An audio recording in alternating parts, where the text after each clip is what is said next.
Salve galera, este é o canal Resenha de Pai para Filho. Bom dia, boa tarde, boa noite a todos. Vamos iniciar mais um vídeo da semana. Temos bastante coisa boa para conversar, para resenhar.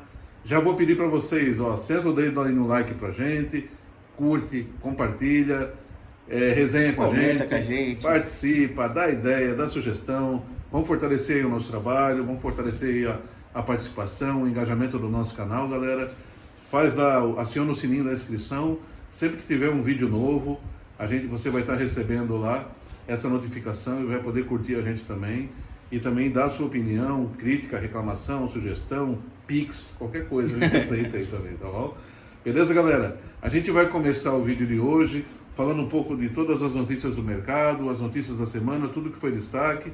Depois a gente vai resenhar um pouco sobre os jogos, né, que o Mengão teve ao longo dessa última semana. E vamos falar das negociações, dos jogadores que estão vindo, dos jogadores que estão saindo. Vou passar agora. Eu sou o pai, esse é o filho, e o filho agora vai falar sobre os destaques da semana. Fala, filho! Vamos lá, galera. Semana de poucos jogos, né? Temos Sul-Americano e Brasileiro.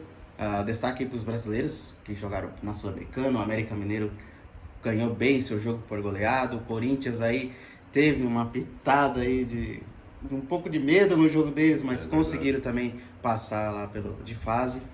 Temos a estreia aí da seleção feminina, no futebol feminino, e parabéns ao futebol. Estamos gravando hoje na segunda-feira.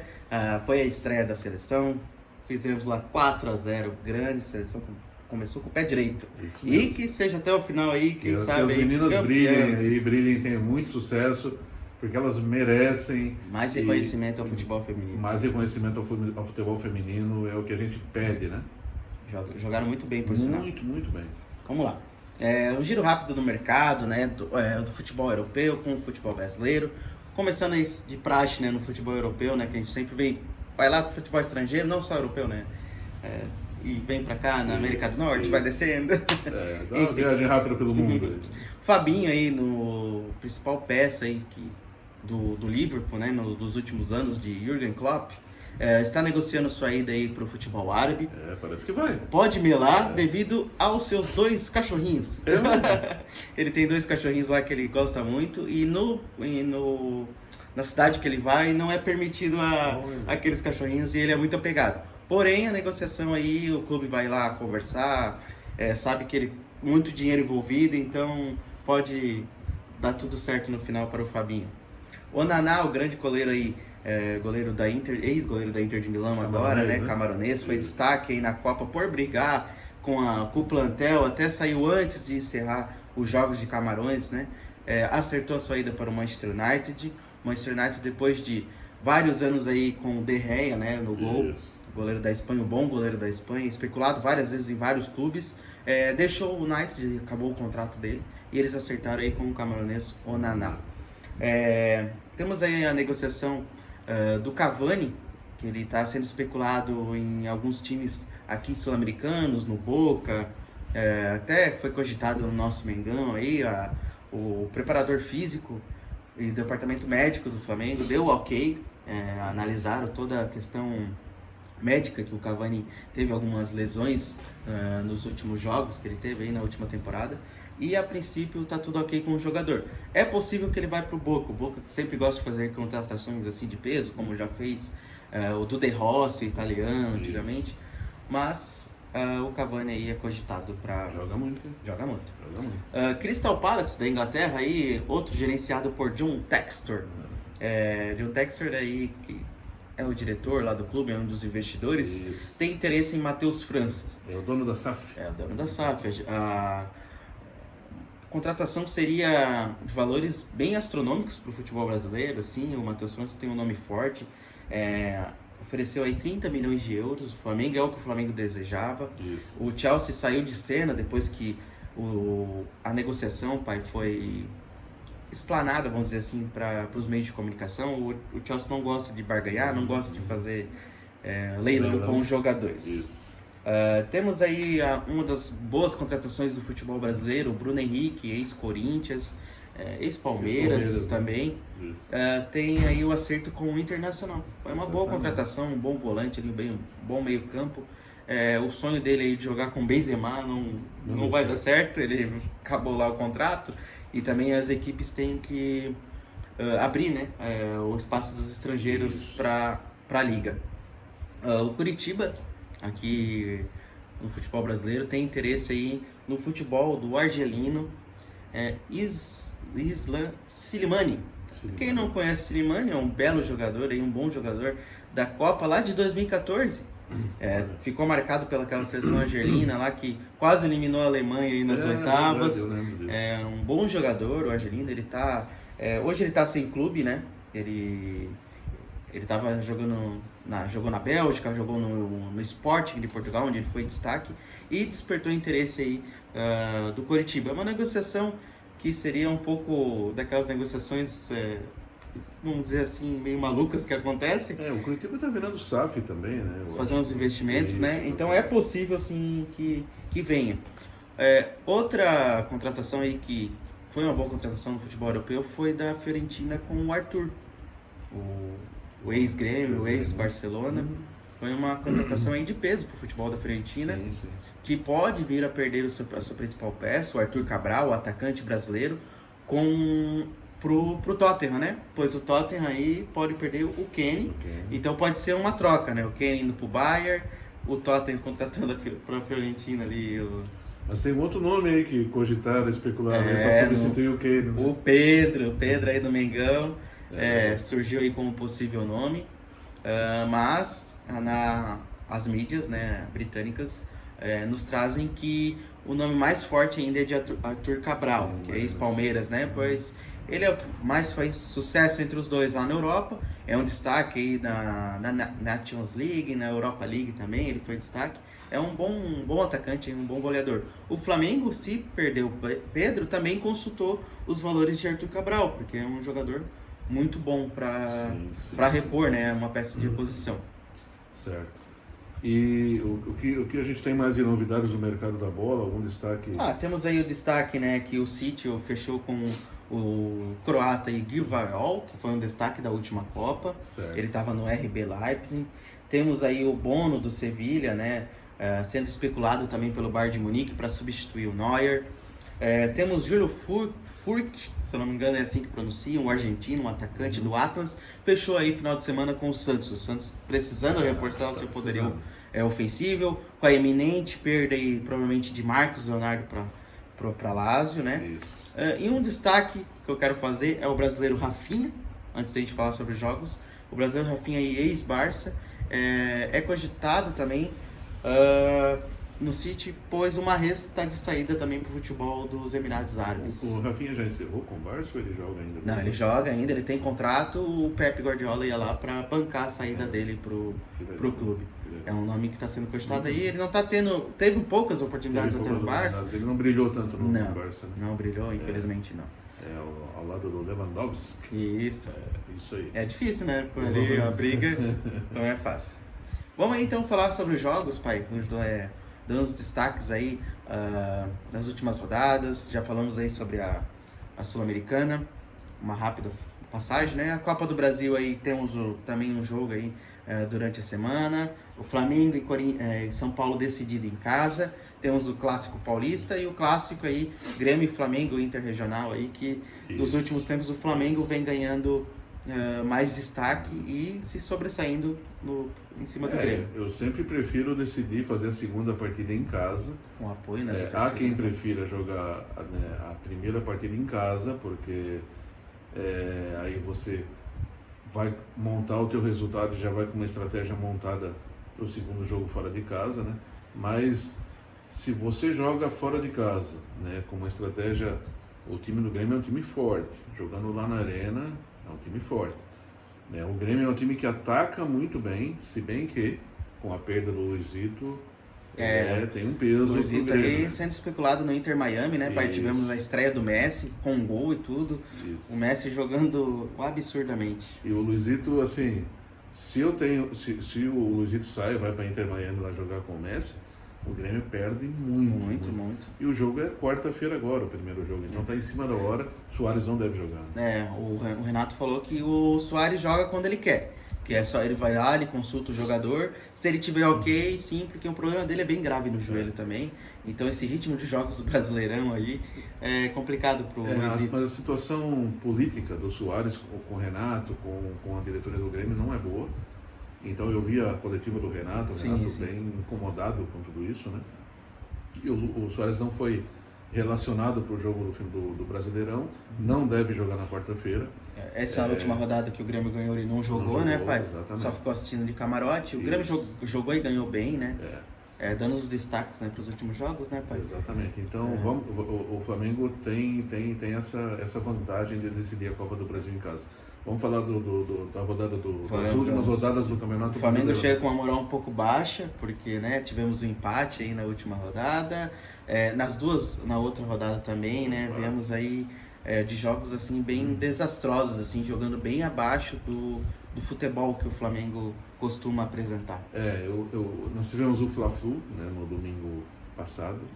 Marcado pelo VAR. Marcado pela interferência do VAR, assim, um jogo bizarro, a arbitragem daquele jogo, terrível, tá? Sem critérios, coisas assim inacreditáveis. Então o Fla-Flu foi marcado por esse problema de arbitragem, um jogo difícil. O Flamengo começou muito bem o jogo, muito bem. E depois de fazer um excelente primeiro tempo, até os 20, 25 minutos, o Fluminense achou a marcação. E depois que o Fluminense encontrou a marcação, aí o Flamengo não se encontrou mais no jogo. O Flamengo não fez um bom jogo. Não. A partir dos 25 minutos do segundo tempo. E aí isso passa muito pela construção, né, de situações de ataque, quanto pela marcação do Fluminense. E eu percebi que o Flamengo no segundo tempo cansou, principalmente o físico do Flamengo estava bem abaixo, né? O Flamengo vinha de jogos na sequência, quarta e domingo, e o Fluminense ficou em 2 semanas jogando no Rio de Janeiro, sem viagem e só com o Campeonato Brasileiro.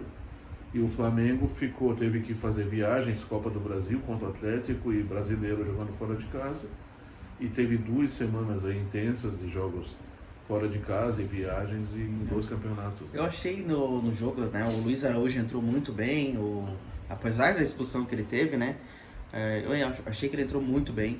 O Alan estava vindo jogando bem, ele tem um excelente passe, ele domina ali a volância, né, o meio de campo muito bem.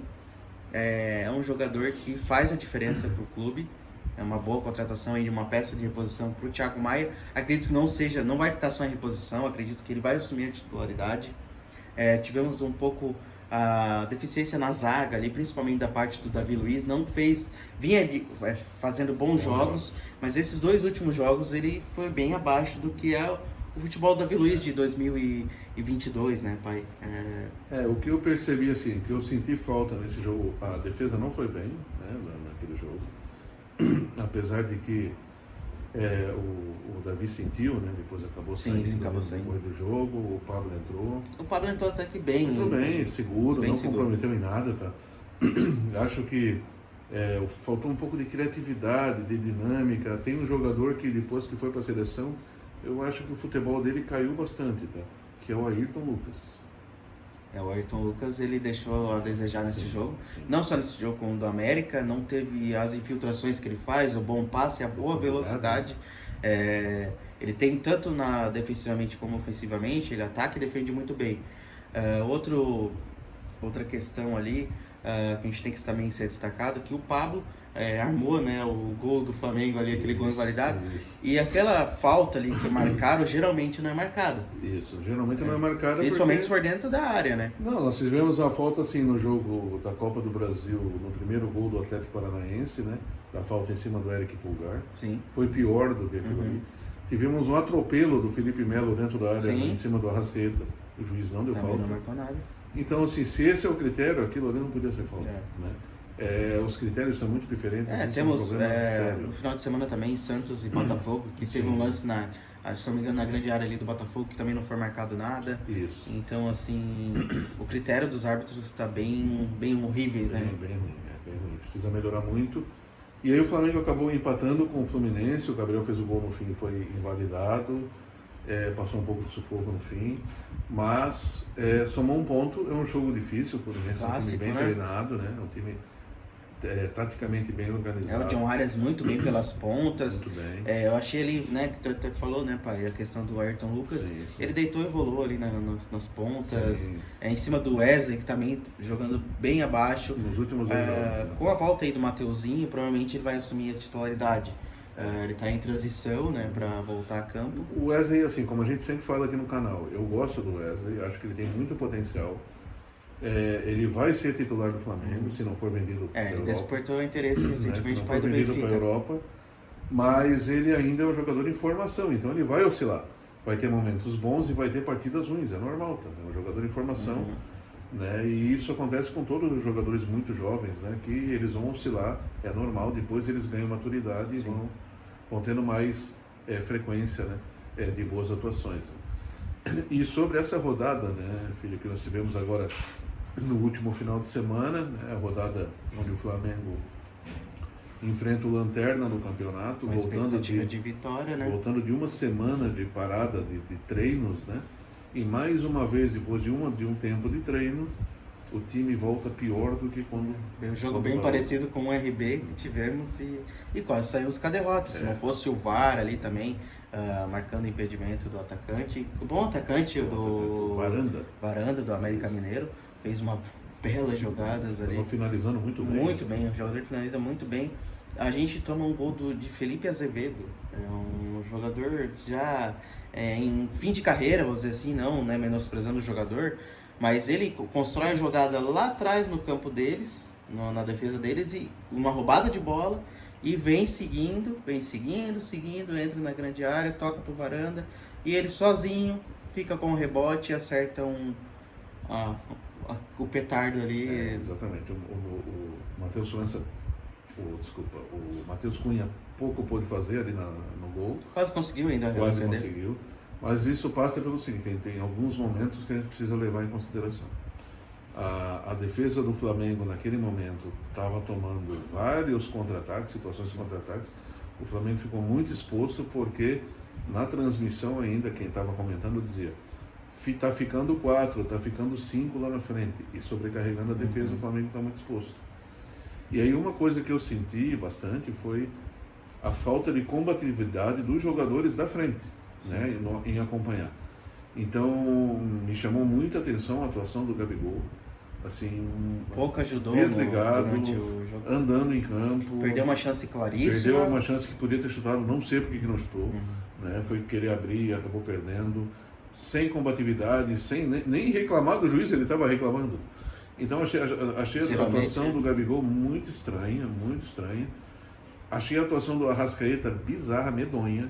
Acho que jogou bem abaixo, né, do futebol. E o Gerson parecia que estava num showball, porque ele queria fazer lance de efeito em toda jogada, mas ele não ajudava na marcação e não ajudava na Ele queria todos os passos nele, só que ele nunca ajudou ali na construção desse jogo. Foi bem ruim a atuação desses três jogadores, assim, eu fiquei muito impressionado com o nível de atuação desses três. E, pô, se três jogadores desse nível jogando muito mal, o time vai sentir lógico. Só que o técnico tem 5 substituições para fazer. Eu dou um destaque positivo pro Bruno Henrique, pai, que ele voltou bem até no começo. Achava que poderia jogar mais tempo ainda, pois o Bruno Henrique é uma boa peça para ter a movimentação pelas laterais e a velocidade, né? O Flamengo tinha que apostar na velocidade. Sim. Porque lá atrás na zaga, a gente perdeu muito na corrida ali para os jogadores que... Pedrinho, se eu não me engano, é muito bom, o Mateuzinho ali deles. Isso. E o Varanda, propriamente dito, que a gente já falou, nossa, deitaram e rolaram pelas laterais e a zaga do Flamengo. Nos contra-ataques, né? E o que eu percebi, assim, o Bruno Henrique, enquanto ele estava em campo, ele vinha fazendo a recomposição de defesa, roubou algumas bolas lá na defesa, voltando para marcar. O Bruno Henrique estava fazendo esse trabalho. Quando o Bruno Henrique sai do time, entra o Pedro, como o Gabriel não estava bem, não estava com... vou falar o português bem claro, faltava vontade do Gabriel. E aí isso me chama a atenção. Tá? Tem um jornalista que acha que o Flamengo, que os jogadores escolhem jogos para jogar, né? Eu não sei se não acredito nisso, mas eu acredito no seguinte, que os jogadores eles têm mais ou menos motivação para jogar dependendo do jogo. Eu estou falando desse grupo de jogadores, alguns jogadores.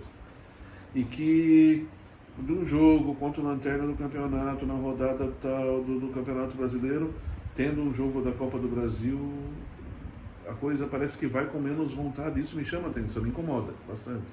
Porque todo jogo é um jogo importante, que a gente precisa né, entrar com raça, com determinação, afinal é com essa camisa que esses caras raça, amor e paixão. Raça, amor e paixão. Então é isso que a gente espera desse time, né, filho? Temos aí um período muito curto e uma sequência bem complicada para o Flamengo. Agora temos a Copa do Brasil, o Grêmio, depois no final de semana temos o Atlético Mineiro e tem um jogo duro aí no primeiro jogo das oitavas aí com o Olímpia. Isso mesmo. Então, jogos difíceis e esperamos mais garra do Flamengo, né, pai? É isso aí. Então, galera, assim, essa é a nossa análise da semana. Os jogos dessa semana, como o filho falou, a gente tem o Grêmio na quarta-feira pela Copa do Brasil, né, Atlético Mineiro. E na semana que vem a gente volta para falar a respeito desses jogos e como foi o desempenho, trazer novos destaques da semana, né? Antes de encerrar o vídeo, vocês que gostam, que querem interagir com a gente, façam aí os comentários.